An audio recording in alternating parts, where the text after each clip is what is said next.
Hey, it's Eric Hultgren. Welcome to Support Local, a podcast brought to you by the MEDC and Pure Michigan, because now more than ever, businesses in Pure Michigan need our support. And this podcast goes in to explore the ways in which we can support local businesses, build up local communities, and make Pure Michigan stronger than ever.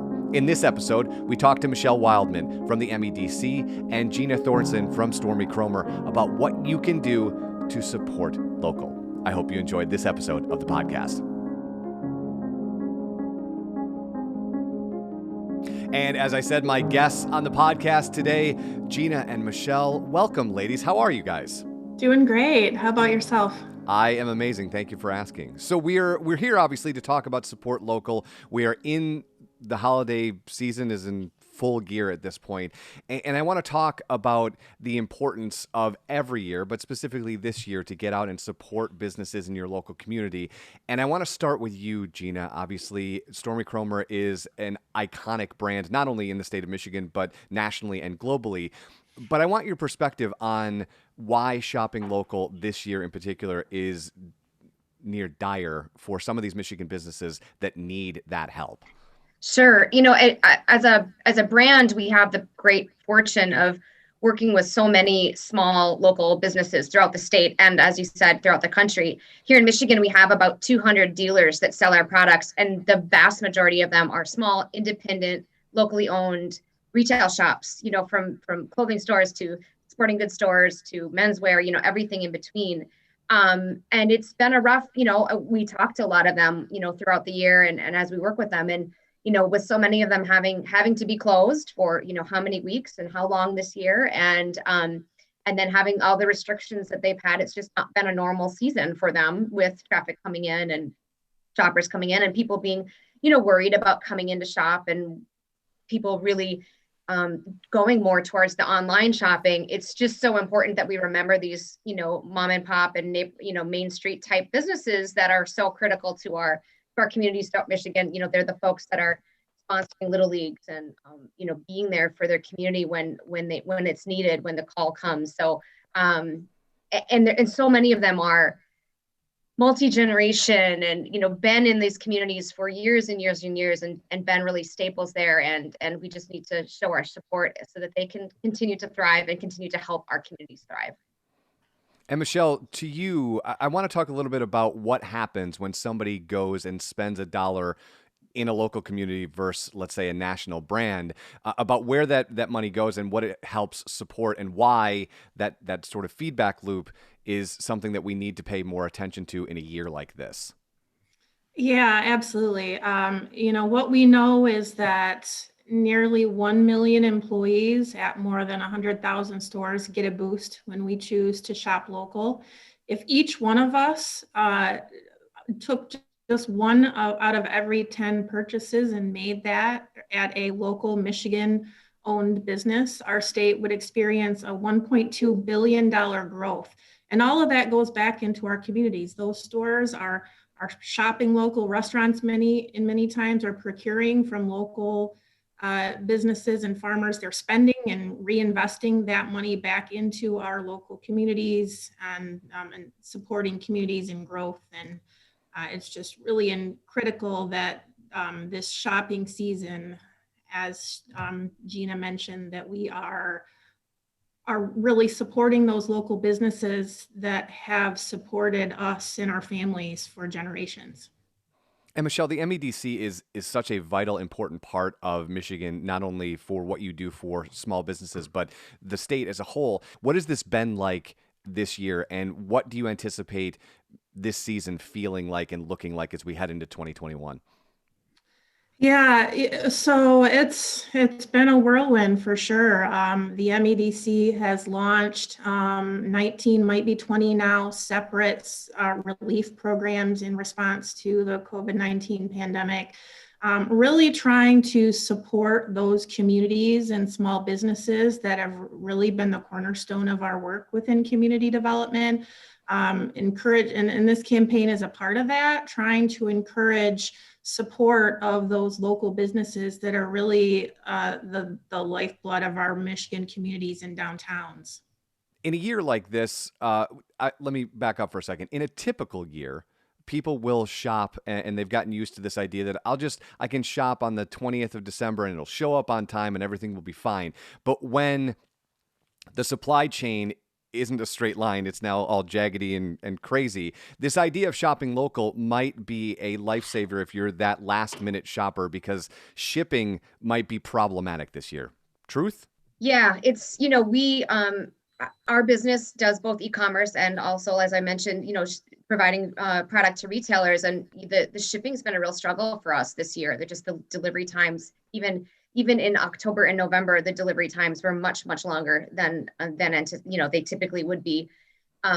Shipping carriers were having the volume of last year's peak, in October. And so they're just overwhelmed. And, even a business like ours, which, we do provide product all over, but we're still ultimately a small business ourselves. And we're even much more nimble than some of the very, very big brands. And we anticipate shipping product to our local retailers, all the way through December. And so, yeah, in fact, I was working in our shipping department this morning, and someone was talking about how, I never start shopping until 3 days before Christmas. And I'm like, well, you need to get on it this year. But if you are that kind of shopper, then yes, your local department stores and sporting goods stores and outdoor stores and toy stores and bookstores, all of those places are the kind of places you can run into at the last minute and be sure that you're able to have a gift for your family. So, Gina, I want to go back for something that you just said, because one of the things that I love about Stormy Kromer is you are an iconic brand that is ultimately, like you said, a small business, because you just said that you were in the shipping department this morning and now, right? So can you talk about the culture at Stormy Kromer and kind of the resilience that type of a culture has in a climate like this? Sure. I always say our culture is very indicative of sort of the Upper Peninsula culture, right? The whole Sisu kind of spirit, where we are resilient. We survive the weather up here. We don't let anything get us down. We just keep working through obstacles, and we're very much a problem solving culture. And so when we have a really busy weekend, like we did this weekend, it's all hands on deck. My dad, the CEO, was making boxes, and I was picking orders, and my sister was helping to ship last night. And so it's a really an all hands on deck kind of attitude, and just whatever it takes to service the customer. And, we are a small business. And as we talk about the kinds of small businesses that we're talking about now that are in our local communities, so many of them that I know personally have exactly the same attitude. It's all about customer service. It's all about that personal service and really talking with the customer and understanding what they need and being able to provide it to them, and working long hours and doing what they need to do to keep their business going. And you can't get that, when you're buying from even some of the big boxes or, online. You're not going to get that kind of personal service. And so there's certainly a lot of, I think, crossover between our culture and the culture of our really successful retailers that are in the state that really know how to provide a great experience for their customers. Michele, one of the things that I think a consumer struggles with this time of year is they look for this convenience, and they may overlook the impact that these small businesses have in their communities. And I want to use Stormy Kromer as an example. We can use Better Made chips, we can use Verner's, we can use Fago, we can use whatever you want. But all of those companies started as small businesses that developed into iconic brands. Can you talk about what the MEDC sees when these small businesses thrive in these communities and can grow and extend their footprint, and what impact that has on the communities where they start? Sure. So as I mentioned, when we support a locally based business, they're in turn reinvesting. The staff that they pay are shopping and procuring goods locally. They're purchasing products from local businesses. They're sponsoring our Little League teams. They are the places that we have over generations developed an emotional connection to. The places that you go in, and not only do they know your name, but they know to ask about your father as well, because it might be the ice cream store that he took you to as a kid. And so what we're trying to encourage is just, to support and give back to those local businesses that have given to us and our families over generations, to support them during that time. And, I understand the need for convenient shopping. as a working mom of two, but this season, choose to buy it. If you're going to buy a gift card, buy it from a local store or a local restaurant. I think there'll be a lot of pent up demand for tourism once we're able to safely travel with our family. So maybe it's a gift card for your kids and their families to a Michigan tourist destination. There's plenty of beautiful destinations in the state. So really just thinking outside of the box this season and really trying to support those local businesses that really are investing in our economy. Again, if we made just one out of every 10 purchases from a local Michigan business, we would see $1.2 billion in growth that would be going back into our local coffers, helping us to keep utilities in our community strong. And what I always say, Michele, is if you're that type of person who's always looking for that unique and interesting gift, local is the place to start. If everyone's doing the large, as Gina said, the big box, go to the small box and find the unique thing.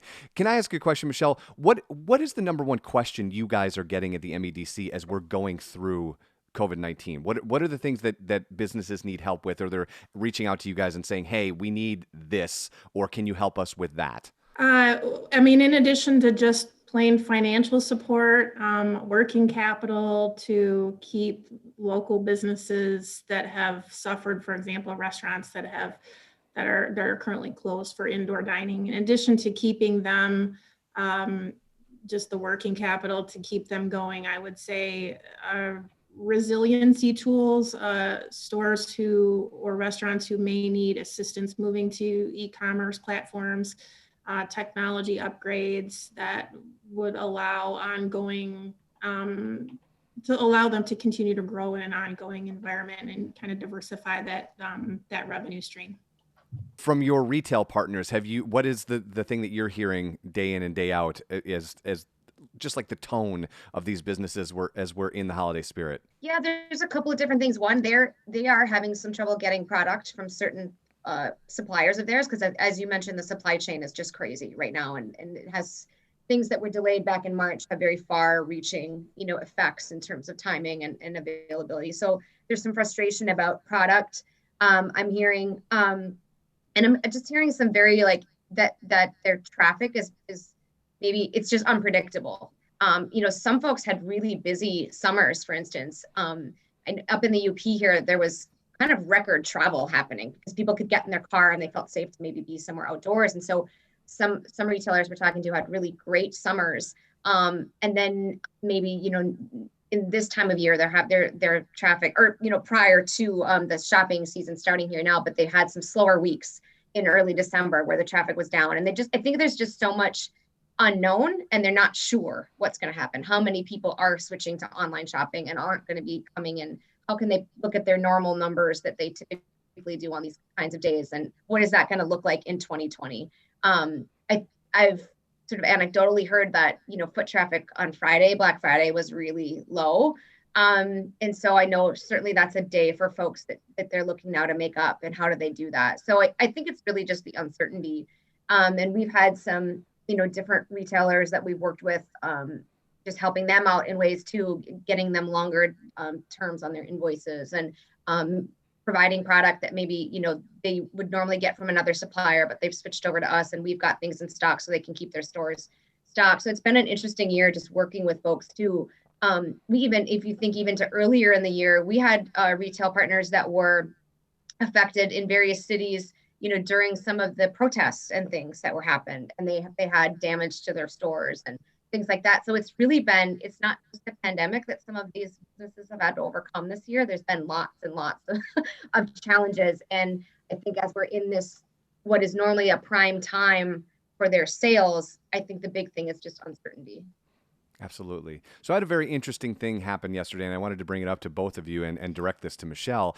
There's a chocolatier that I frequent very often, and they're on the opposite side of the state from me. And they reached out to me and they said, hey, you had expressed some interest in this particular product, but you haven't ordered it yet. I wanted to let you know that, to your point, Gina, about the supply chain, I'm having issues getting this chocolate in. So I wanted to make sure if you wanted to order that you could order right now so I get this order done. And I hung up from that phone call and I went, that right there is the difference. Michele, can you talk about customer service and how much of an impact that can make on growing your business as a local business? Because I literally, from that moment yesterday on, I won't shop anywhere else because that sort of customer service is sublime. Yeah, there's no question about it that's a part of it. And it's why the local businesses in particular resonate with so many people, because they're the people that you go in and they remember that the last time you were in their small locally owned bookstore, that you purchased from an author. They're the places that we frequent, and and often they may know multiple members of the same family, and that type of personal approach really resonates with people. And you frankly, you certainly can't get it from a large online retailer that you never see. And you frankly often don't get it from the big box stores.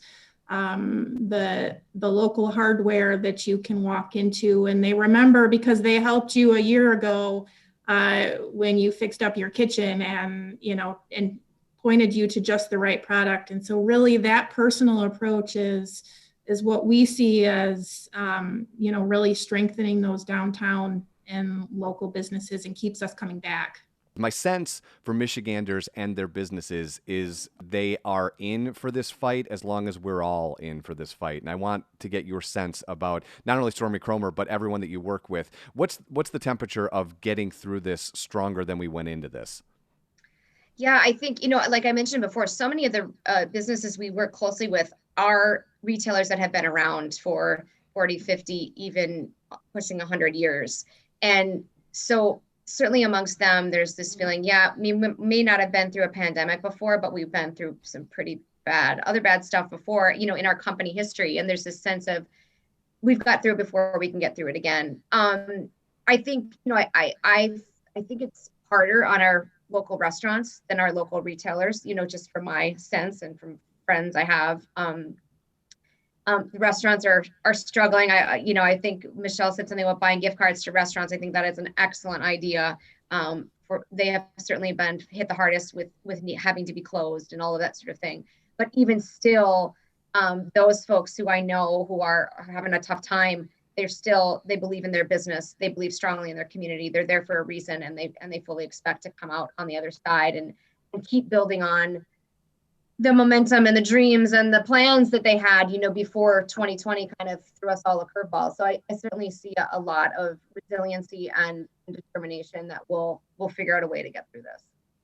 And Michele, I'll leave the last thoughts to you as we go through the final month of 2020 into 2021. What is your sense about next year? Put on your Nostradamus hat. Where do you think we'll be if you and I are talking 12 months from now? What might this look like?